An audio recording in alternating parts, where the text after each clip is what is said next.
Hello friends and enemies, this here is our part 2 video on Peruvian Goth bands, this being bands of the modern day. If you want to hear about bands from the 1980s and 1990s, I invite you to watch my previous video from last week. For this set of 13 bands, it was easier to find their music, but not quite as easy to find information on them for reasons I will speculate on later. Before we get much further, please remember to like, leave a comment, and subscribe if you want more content related to goth music from Latin America.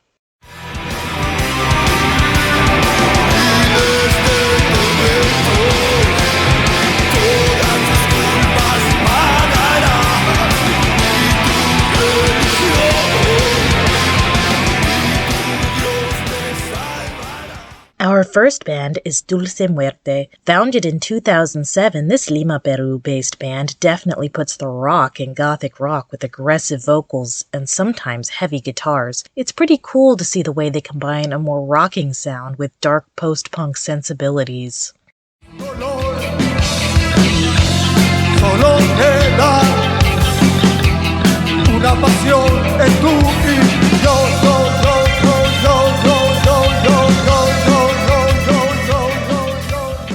Following that is Extraño Silencio, not to be confused with the 2000s Argentine band of the same name. This Lima, Peru-based post-punk band was founded in 2013. They have 6 members, including a keyboardist, which is probably why, though they are identifiably post-punk in sound, there's definitely an extra layer. I would describe their sound as a mellow, somber post-punk that sometimes veers into shoegaze.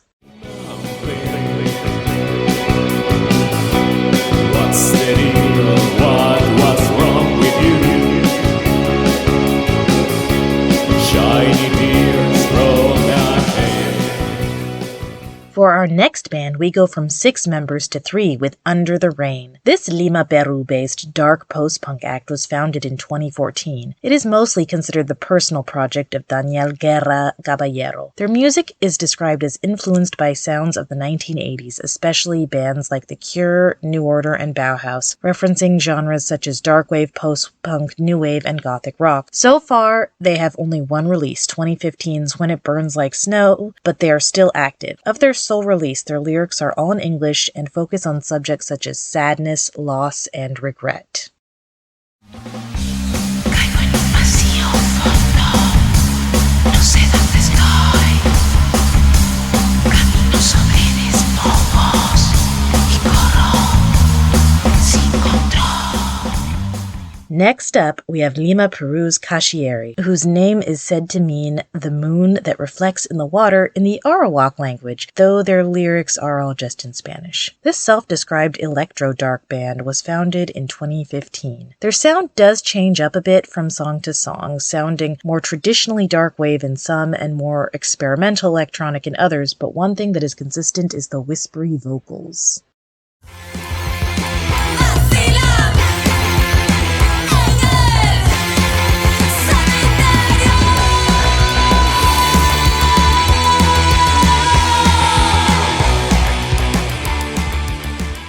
The next band is one you'll be familiar with if you've subscribed to me for a while, Larena de los Condenados. I previously talked about them in my all-female Latin American goth bands video and mentioned their 2019 album Ucupacha in my top albums of 2019 video, and gave that album a review of its own. Founded at some point in the late 2010s, they've described themselves as gothic rock, vampire rock, and ancestral rock. That ancestral rock part is significant given their use of indigenous Peruvian imagery, sounds, and history in their music. This is the first and thus far only goth band I have ever come across that has utilized a siku in a song. I have had to look up some things like Ucupacha and the Taki Ankoi to truly grasp some of the subjects they have touched on. Their songs tend to lean on the more fast-paced side of post-punk and subject-wise talk about pre-colonial mythologies, indigenous resistance, and general spooky subversive stuff that goths in the US are usually too respectability politicsy to touch on, though here it's used more to subvert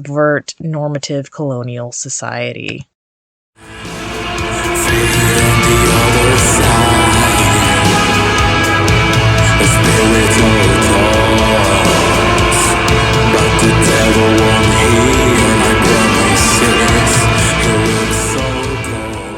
The next one you should also be familiar with if you've been following me for a while, something Obscura, whose album, Only the Pain Can Cure Us, I put on my top albums of 2020 list and did an individual video on. I cannot find the exact date this project was founded, but based on the release dates of things, I'd say sometime in the late 2010s? This is a project by the artist who also goes by Non-Loop, under which he has also released music. The lyrics, which are all in English, focus on sad relationship-related subjects. Sound-wise, Something Obscura gives us a dark, heavy post-punk that sometimes veers into shoegaze.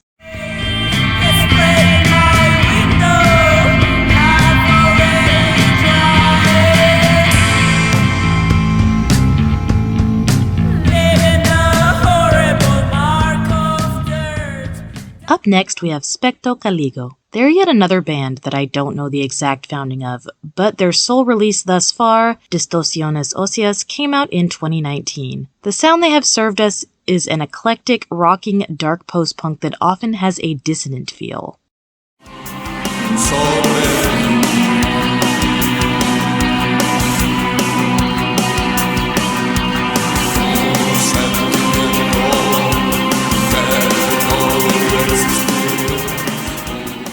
The next band is Ultimo Destino, not to be confused with the synth band from Spain of the same name. Once again, I do not know their exact founding date, except that it was likely in the late 2010s. Most of their music, aside from the single available on Bandcamp, I only know from uploads of their live shows, but going off both of those, I can say that they're going for a sort of spooky, later 80s goth sound.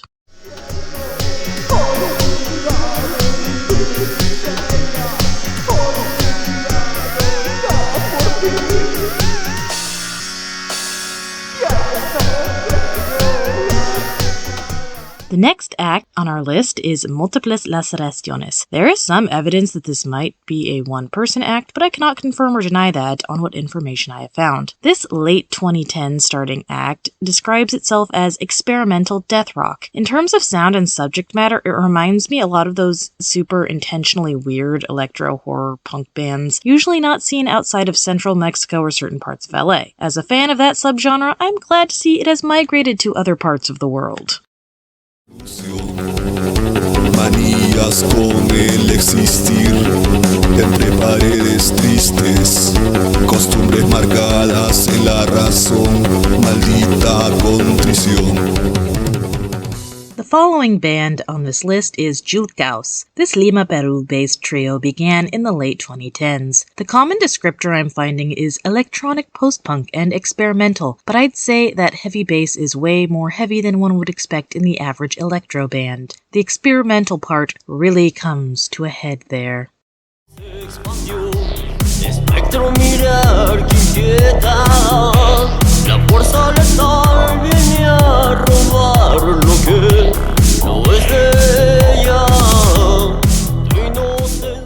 The next band to discuss is Enlos de Medusa. This Huancayo, Peru-based dark electronic band has only one album thus far, Ausencia, from 2019. Their sounds very much utilize those obviously synthetic sounds while staying creepy in both sound and lyrics.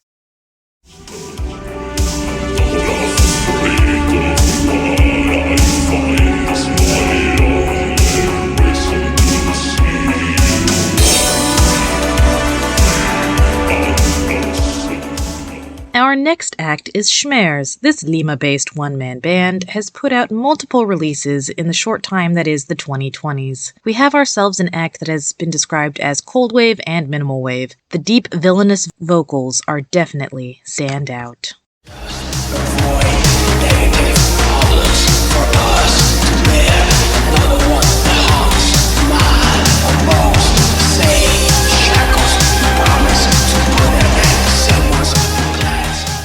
The last band we are going to talk about is Triumvirs. This dark synth band appears to have begun in 2020, but their simplistic analog synth sound is a callback to early new wave. I would even say they veer somewhat into cold wave and less industrial in sound. Their lyrics, all in English, focus on nihilism and general negative feelings. So that was our part 2 video on Peruvian goth bands, modern day band emphasis. I hope that you heard some bands that you like. There are even more bands over the years from Peru that could have qualified, but some I did not find evidence that they still exist, or the band switched genres, which is cool and fine for them. One thing I did not expect to find was that it was way harder to find concrete information about these bands that still exist than bands from the 1980s. I'm guessing that it is because they don't have music nerds doing tons of research into them and documenting them quite the same way. New still existing bands don't quite have the same nerd appeal, plus it's difficult to document the actions of still living, currently active people without seeming like a creep. As with my previous video in this two-part series, I have link listed below with all the places where you can listen to these bands and their social media accounts where you can follow them. If you want to follow me elsewhere, I also have my link tree with all my social media accounts listed below. Please like, comment, subscribe, and share this video. Until next time, bye now.